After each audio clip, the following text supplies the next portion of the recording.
Well, hi there! So last year's Halloween decorations were pretty epic, and those were just the ones I could find in an afternoon. So this year, I reached out to you, all of you, to see what you guys could find. And you did not disappoint. But the real question is, will there be anything that rivals last year's cat? I also have deliberately avoided seeing that cat since last October, so you can get my authentic reaction to our reunion today. But before we get to that, let's see what kind of monstrosities you have for me this year.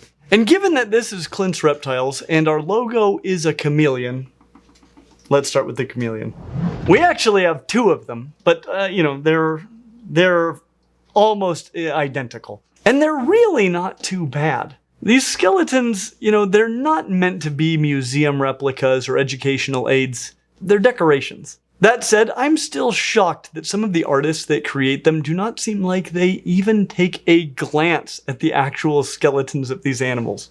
It seems like they just look at what these animals look like on the outside, or what they remember about what they look like on the outside, and take a wild guess at what they must look like on the inside. Do they not have Google?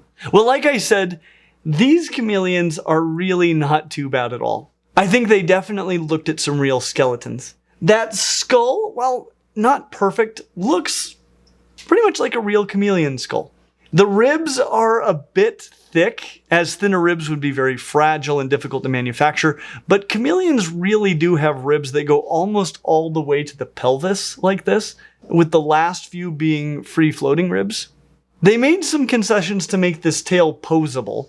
I think this tail comes off of their rat skeleton, since we have one of those too. Really, there are only two changes that I would make. First, I would love to see the hyoid bone, which is so important to the function of that incredible tongue. I would love to see that, but I'm not surprised at all that it was omitted. The only thing that they got surprisingly wrong are the feet. They're all kinds of wrong. For starters, lizards, including chameleons, have 5 toes on each foot. Pentadactyl. These feet have only 4 toes. Tetradactyl. That's forgivable. But all 4 of those toes are pointed in the same direction. Pamprodactyl. Pamprodactyl literally means all forward toes. Chameleons don't have all forward toes. In fact, they have no forward toes.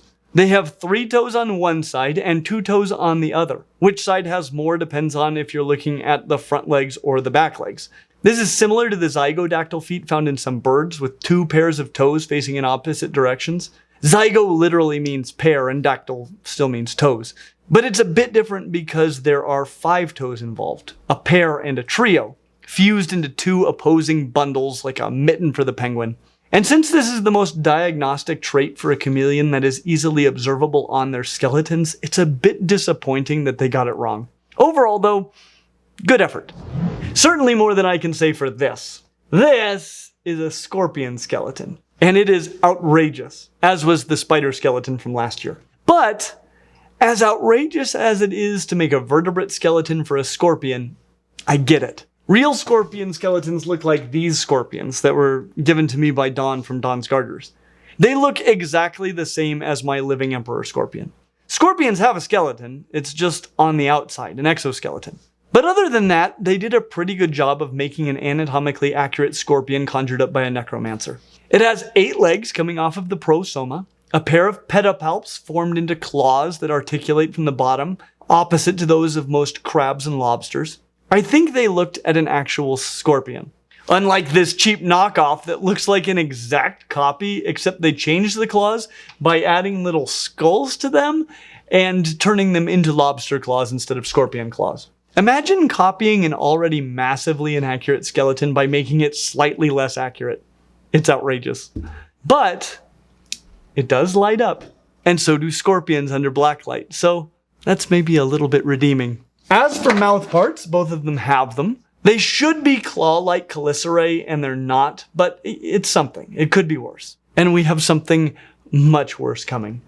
But first, let's take a look at this rat. I told you we had a rat. Now, it obviously has the same horrible bone ears that almost all mammal Halloween decorations possess. I've never seen them on a human skeleton or the monkey that we had last year, Jack. You remember Jack. So apparently they know that primates don't have bone ears, but they like to put them on about everything else. It also has tetradactyl feet, whereas actual rats are pentadactyl. So they put the same tail and toe number on these as the chameleons, which are also pentadactyl. But the body is very different, mostly in that the lumbar vertebrae do not have ribs. That is accurate for rats, as are the floating ribs at the rear. The skull is also, other than the bone ears, not bad. The biggest non-ear related issue is the lack of a gap called a diastema behind the incisors on the top and bottom jaws. Those incisors, followed by a diastema, are diagnostic features of rodents. Sort of like messing up the feet on the chameleon, this is a significant anatomical oversight, but I do see evidence of effort here. Not with this frog, though. The person that made this skeleton has never seen a frog skeleton before. For starters, this frog has a very burly rib cage. The ribs go all the way to the pelvis, which looks nothing like a frog pelvis, but I'll get there later. Most of the ribs are attached to a hefty sternum at the front, with only the last 3 ribs being free-floating. Lots of ribs for an animal that doesn't have any ribs at all, or a sternum. Yeah, frogs don't have ribs. As for that pelvis, it looks basically like your pelvis. It is short and wide, with plate-like ilium bones on either side. If this were a human skeleton, I probably wouldn't bring up the pelvis. But this isn't a human skeleton, and the frog pelvis looks nothing like this. The frog pelvis is long and skinny. The ilia are long and skinny, almost like a humerus or a femur. And the center of the pelvis is a long, rigid urostyle. As this is a frog, let's jump to that skull. That isn't a skull. That's a toad with its eyes sucked out. Frog skulls are very delicate, and you can see through the head when you look through the eye sockets. And this is because frogs use their eyeballs to assist with swallowing. So their eyes literally help push food down their throats when they swallow. That is why they blink so dang hard when they swallow. And that's why you can see into their oral opening through their eye sockets. You can also see the backs of their eyes through the inside of their mouth. Obviously, the artist that made this frog had never seen a frog skeleton. Or had they? Because they got something right that I really doubt you would get right if you'd never seen a frog skeleton before. These back legs. Like you, they have a single bone femur. I'm not surprised they got this right. They got the single bone humerus right on the front legs too. Again, unsurprising. But instead of the separate tibia and fibula bones that you have in your lower leg, they gave it a single bone, a tibiofibula, which frogs actually have. Now they messed this up on the front, giving them a separate radius and ulna, like you, instead of this single radio-ulna that frogs possess, but they got it right on the back. And that's pretty amazing. And that's pretty crazy. But if that was the only thing that they got right on these hind legs, I could chalk it up to luck. However, right below the tibiofibula are paired tarsal bones called the astragalus and the calcaneus. They got the back legs amazingly right. It's the only part of the skeleton that they really got right at all, and they got it basically perfect. I'm convinced that the artist that sculpted this skeleton is French, because it seems that the only part of the frog skeleton they have ever seen before was probably on a plate. But credit where credit is due. It also has the right number of toes, 4 on the front and 5 on the back. Not that impressive, as they're visible on a living frog as well. And I'm not even talking about the glass frogs we found in the Amazon. Also visible from the outside is the webbing, common on the hind legs, much less common on the front legs, but not made of bone. This frog has bone webbing. It's just a disaster, except for those back legs. And while we're on the subject of back legs, this fish has none. Now it is a fish, they don't really have legs, but they do generally have 2 sets of paired fins, pectoral fins up front and pelvic fins in the back. This is pretty clearly a piranha, and though piranhas do have pelvic fins, they're very small. I've seen many examples of articulated piranha skeletons that omit them entirely. So it is entirely possible to look at a piranha skeleton and not know about the pelvic fins, which is exactly what I think happened here. This skeleton is actually very good.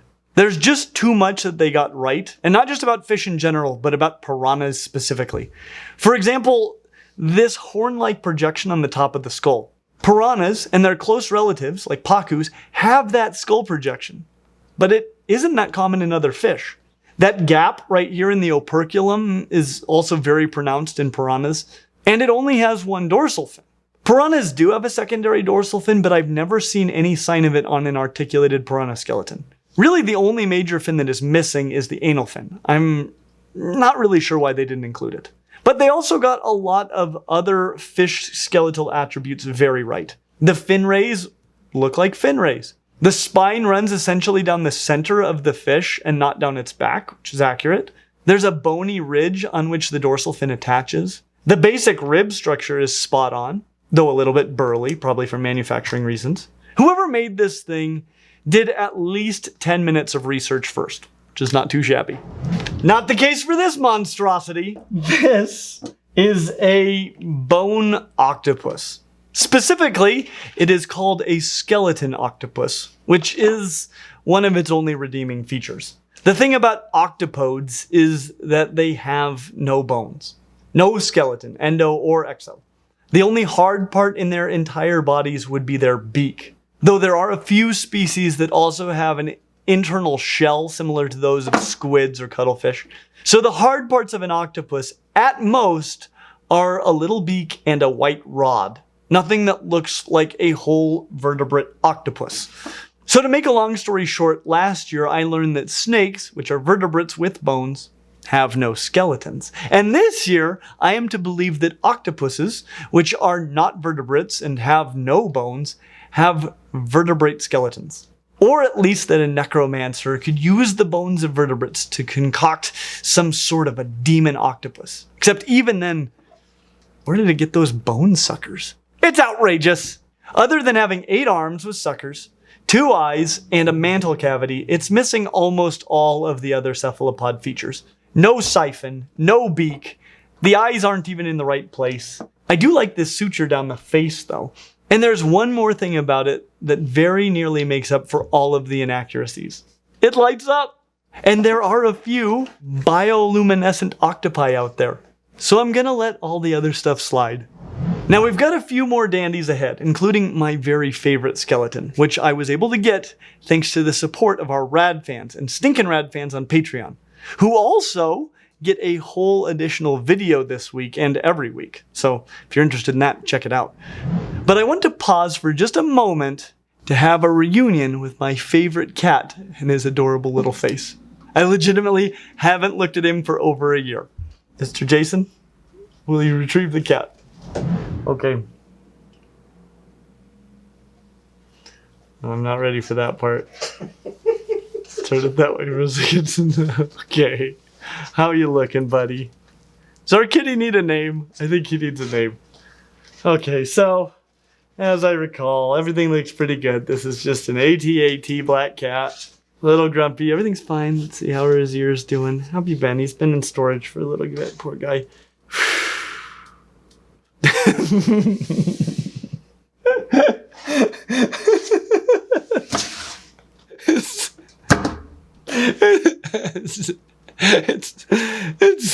It's somewhat worse than I remember it being. Oh, if you got a smudge on one of your rodent teeth, you horrible monster. Oh, I've missed you. I've missed you. He should join me for the rest of the video. What do you think? Yeah. If he can stand it. Oh, kitty. I love you. You'll have to sit here. Good kitty. I forgot about the rodent teeth. That's the best part. Maybe. I don't know. There's so much to love. Okay, we've got 4 more skeletons. The first one is a bat. Now, we had a bat last year, and the biggest redeeming features were that it didn't have bone ears, and it actually taught me some things about the structure of bat wings that I didn't know before. Though it did have many flaws, including the lack of a thumb and a human torso, most notably a human pelvis. So how does this bat compare? Well, the bone ears are not a good start. And the wings still lack a thumb, and in all other ways are much worse, and worse in strange and new ways. You see, a bat's wing is built essentially just like your arm. It has a single bone humerus, 2 bones here, called the radius and ulna, and then 5 fingers, a thumb that is free from the webbing of the wings, and 4 webbed fingers, with the index finger being much shorter than the other 3. That was the thing I learned from last year's bat. Well, this bat has a single bone humerus, a single bone radio ulna, like we see in frogs. Not a big deal, the bat ulna is very small. But then this. What is this? How many fingers does this bat have? At the top of the hand, it seems like it has 4, which is accurate, other than the thumb. But then at the knuckle, the index and middle fingers fuse together to form a single finger. Sort of the opposite of what you see in many crustaceans, where a single limb sometimes branches into 2, a biramous limb. This is 2 fingers fusing into 1. And though it is the outermost finger, it is the biggest of them all, which, as we learned last year, is not the case in bats. I have no idea where this came from. You don't need to see a bat skeleton to know this isn't the way their fingers look. You just need to see a bat. Oh no, I forgot to do a radius and ulna in the forearm. Maybe I'll just add an ulna to the middle finger and then I'll remove the index finger completely. I mean, we all decided that bats don't need those thumbs anymore. As for the torso, it has flaws, but at least it isn't a human torso. So they tried. But not as hard as the creators of this squirrel. I think it may have the same creator as last year's monkey. And that monkey was our example of the fact that a person could actually look at a real skeleton when making one of these. Other than the bone ears on this guy, it's very good. It has 5 toes on each foot, so it is possible to put 5 toes on an animal. And it's funny that they did this with a squirrel, because though they do have 5 on their back feet, which look remarkably similar to these, just with more joints, they usually only have 4 on the front. The rest of the skeleton is just good. It has ribless lumbar vertebrae and a few floating ribs below the sternum. I was most impressed with the skull, other than the bone ears. The general shape of that skull is really accurate, especially the diastema behind the incisors. This is a rodent. And the shape of that lower jaw, including that huge angular process on the mandible, this person looked at a squirrel skeleton, and then gave it ears. Now, I just have 2 skeletons left, and the last one is a real doozy. But I suspect that there are still a few crazy Halloween skeletons that we haven't seen yet. I think we should do this at least one more time next Halloween. So if you have any animal Halloween decorations that you would like for us to include in next year's video, please send them to us at our P.O. box down in the description. But this little lizard is interesting. For starters, it shows the anapsid condition, meaning that it has no holes in the skull behind the eyes. Lizards are actually diapsids like this tuatara, which isn't a lizard. And you can tell the difference between tuataras and lizards because in lizards, this bottom bar here called the zygomatic arch is missing, thus opening that hole into an inverted U. But not here. But this could potentially be the skeleton of an actual anapsid. The anapsids are all extinct and have been for something like 200 million years. But, this guy doesn't seem to be doing too well either. In a lot of ways, this skeleton looks pretty good. Its limbs have 5 toes front and back, accurate for most lizards and anapsids. No strange limb bones or fingers that fuse together. The main thing is that ribs in actual vertebrates do not extend past the pelvis. In this one they do. They just keep on going there. And it also really doesn't have a pelvis. The pelvic girdle is not attached to the vertebrae, but rather is attached to the rib cage like the pectoral girdle on most tetrapods. So it has shoulder blades and hip blades, but no pelvis, and ribs that continue into a bit of the tail. Odd, but it could be worse. And this is the last of our skeletons for this year. A human? Nope. But let's start there. As a human skeleton, it looks pretty good. Some small imperfections, but I'm not going to nitpick. Whoever created this thing probably looked at a human skeleton. It has 5 fingers. It has thoracic vertebrae without ribs. Everything looks good right until you get to the pelvis, because from there down, you discover that this isn't a human at all. It's a mermaid! And frankly, it has taught me some things I didn't know about mermaids before. One of the most surprising things is that they possess a human-like pelvis, just with the sockets where the femur would attach smoothed over. The tail of the mermaid is, in reality, a tail, and not a fusion and modification of the legs. Mermaids swim like whales, and not like pinnipeds such as seals and sea lions. It's not that surprising, but something I didn't know for sure. The tail is, at least in this individual, asymmetrical, which would lead me to suspect that if they would be to swim with the up and down motion used by most whales, this individual, and perhaps all mermaids, would swim in circles. I hypothesize that they would swim more efficiently on their sides, like the South Asian river dolphin that we discussed in our video all about the whales. Asymmetrical fins like this are most common in fish that are heavier than water, and most depictions of mermaids that I have seen support a hypothesis that mermaids are heavier than water. They tend to sink to the bottom unless they're actively swimming. But I want to get back to that pelvis. This mermaid seems to have a head very similar in proportions to a human head. This pelvis is very similar also to a human pelvis. These two things will matter when it comes time for a mermaid to birth a merbaby. The big part of the reason that human infants are born so early in their development compared to other placental mammals is that getting a large human head through a narrow human pelvis is difficult. And one of the most difficult parts is getting that head past the human tailbone, the coccyx. Well, instead of a dainty little human coccyx, this mermaid has some of the largest vertebrae in its entire body. These vertebrae are the base of the powerful swimming tail. They need to be large. And it's in fact even fused to the pelvis, meaning that it can't really be moved out of the way. And this is good for strength. This will help these sinking side swimmers really get off the ground, but it would make it impossible to pass a head the size of the head of a baby human infant through that pelvis. It's just absolutely tiny. So I think it is fair to conclude that mermaids would either need to give birth to extremely small babies or lay eggs. Small eggs. And given that this pelvic morphology would also make internal fertilization logistically difficult to achieve, I think this explains why mermaids lay their eggs, then leave so the mermen can release their fertilizer. Why couldn't she be the other kind of mermaid, with the fish part on top and the lady part on the bottom? And now you know. As always, like and subscribe, and we hope to see you real soon.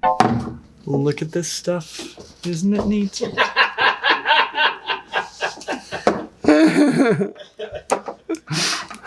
All right, Ursula. Ursula, the sea witch? What does she eat? Does she eat from her mouth or from down under? Now that's a valid question. That's a valid question. Because the beak of the octopus is down under. I got a mouth up Do you top. think she has an extra pair of eyes under that dress of hers? Dress? Does she have a dress? She's naked. Oh wow. Like she's entirely naked. Oh my god. She's wearing a giant octopus. Yeah, that's the way it seems.